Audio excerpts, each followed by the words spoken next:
1972, a crack commando unit was sent to prison by a military court for a crime they didn't commit. These men promptly escaped from a maximum security stockade to the Los Angeles underground. Today, still wanted by the government, they survive as soldiers of fortune. If you have a problem, if no one else can help, and if you can find them, maybe you can hire the A-Team.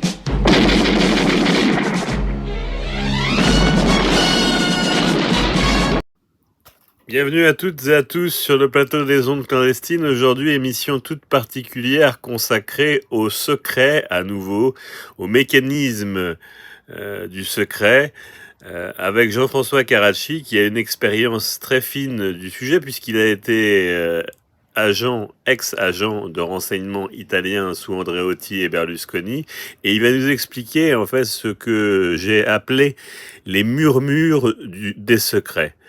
Écoutons-le.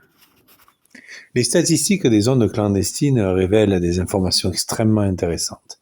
Nous venons d'en discuter avec Aurélien Roy, journaliste spécialisé en renseignement, qui connaît très bien la question des enquêtes et de la sécurité.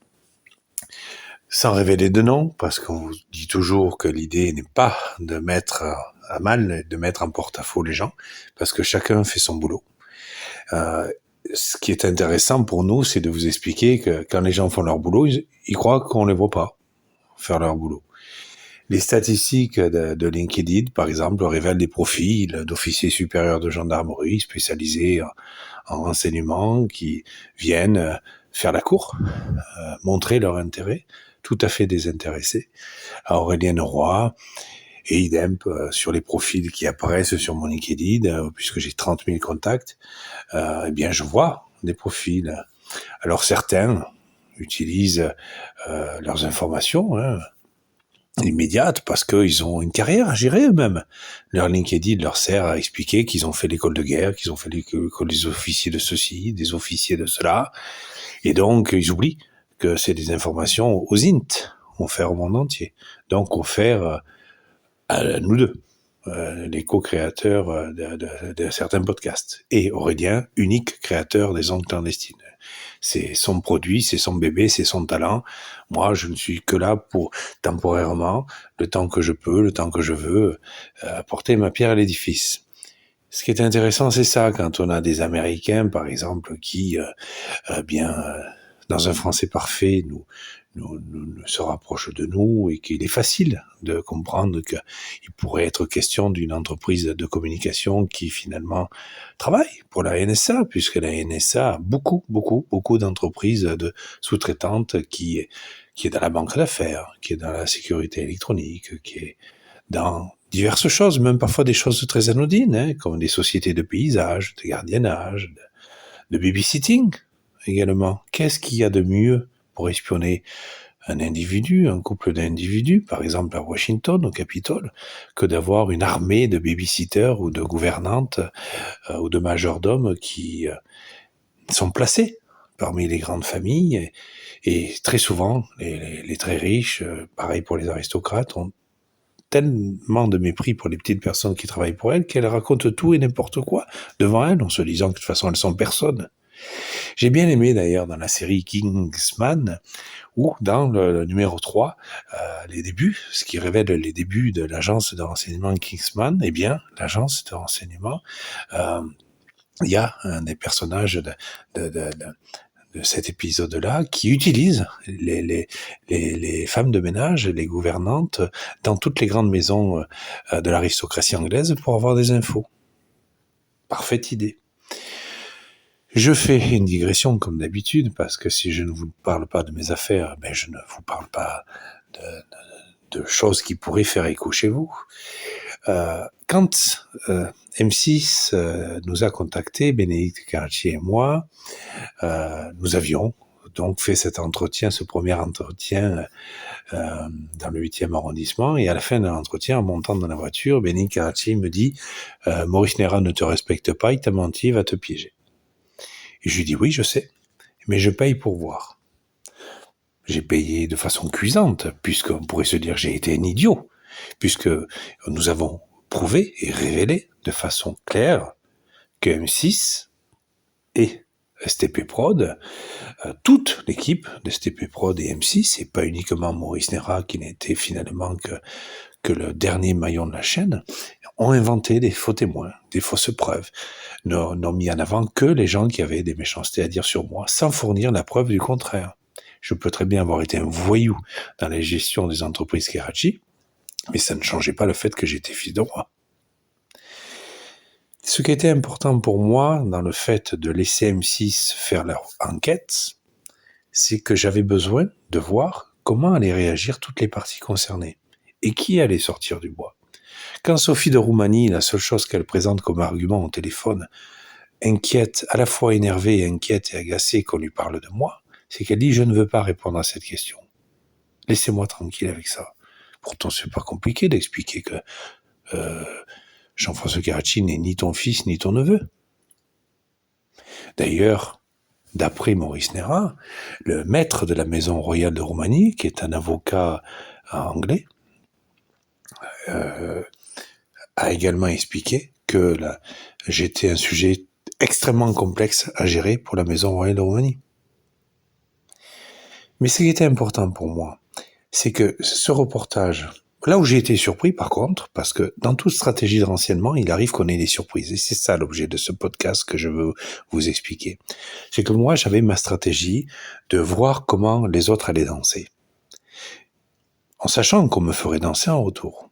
La seule chose que je n'avais pas prévue, c'est qu'M6 me fasse un reportage à charge avec des faux témoins et des fausses preuves. Là, j'avoue que je croyais que les grandes chaînes nationales avaient de la déontologie, de l'honnêteté, parce que là, monter un faux reportage avec des faux témoins et des fausses preuves, on n'est pas dans un point de déontologie ou de moralité. On est dans une équipe de fils de pute qui empêche un fils de roi de succéder à son père sur le trône. On est d'accord ? Il ne s'agit pas d'une gentille diffamation de « c'est pas moi, c'est lui ». On a affaire à un vrai compromat. Et pour moi, c'est ça qui est intéressant. C'est qu'M6, ça fait quoi ? En expliquant que François-Joseph Karachi était un pauvre artisan victime, ça l'a fait sortir du bois. Mais on l'a pas vu. Il n'a pas été filmé. Mais par contre, on a vu Jacques Martin, qui est un Better Call Saul, qui était un avocat spécialiste des faux témoins et des fausses preuves, jouer son jeu parfaitement. Mais moi, ce qui m'a intéressé, c'est que ce reportage a quand même répondu à l'effet recherché, c'est que notamment la Maison royale de France est sortie du bois, avec le prince Charles-Louis de Bourbon, qui est décédé depuis, qui m'a reconnu très officiellement, et par Philippe Lioun, commandeur de la Légion d'honneur, meilleur ami, selon ses propres dires, de Jean-Marc Macron. J'ai bien dit Macron. Selon lui, commandant des RG à Calais, en 2017-2018, qui a, selon toujours Philippe Lioun, affirmé, Jean-Pierre Macron a affirmé à Philippe Lioun que j'étais fils de roi et que donc il pouvait faire une démarche claire à mon sujet, que le prince Charles-Louis de Bourbon ne perdrait ni son temps ni la gueule à me soutenir. J'avais atteint mon objectif. Parce que la stratégie qu'on m'a apprise, c'est que moi j'avais des preuves, des éléments, etc. Mais il y en a que j'ai mis en avant et d'autres que je ne voulais pas mettre en avant ou que je ne pouvais pas mettre en avant, comme les fameux tests ADN suisses faits par des services secrets suisses sur une personne suisse, puisque mon père vivait en Suisse et avait obtenu la nationalité suisse. Mais ce qui m'intéressait, c'était de savoir quel écho au fond du puits la pierre que j'avais lancée allait faire remonter. Et c'était ça, pour moi, le plus intéressant. C'est pour ça que quand le Grand Conseil de l'Ordre de Malte, à travers l'archevêque bulgare, Sviatoslav Vassilev, ancien cadre du ministère de l'Intérieur bulgare, et Roberto Montefusco, grand officier de justice de l'Ordre de Malte, dont le siège de cette branche-là de l'Ordre de Malte est à Rome, au Saint-Siège. C'est comme si j'étais reconnu par Dieu, puisqu'ils sont sous la protection du pape. Et moi, c'était ça, ma stratégie. C'était de juste expliquer au monde, c'est ce que je fais aujourd'hui très sereinement, en disant, mais Pourquoi vous me cassez les couilles en m'expliquant que je ne suis pas celui que je dis être, puisque la terre entière l'a affirmé à ma place? Donc les ondes clandestines, et merci à Aurélien Roy d'avoir permis cette collaboration depuis le mois de janvier, une fructueuse collaboration, une bavarde collaboration, diront certains, puisque nous faisons beaucoup de podcasts. Mais c'est ce nom parfait des ondes clandestines que je recommande à tout un chacun de suivre. Je vous recommande de suivre les publications d'Aurélien en tant que journaliste, parce que son sérieux et sa sincérité dans son travail est indiscutable. C'est un mec qui vaut le coup, c'est un mec qui est bon, tout simplement. Et je suis content de cela. Je suis content de pouvoir travailler avec lui. Pourquoi ? Parce que les ondes clandestines, c'est ça. C'est vous réglez votre radio, vous réglez votre CB, et pour les plus curieux d'entre vous, eh bien, d'un coup, vous allez écouter les murmures du monde. Et mon affaire correspond à ces murmures du monde.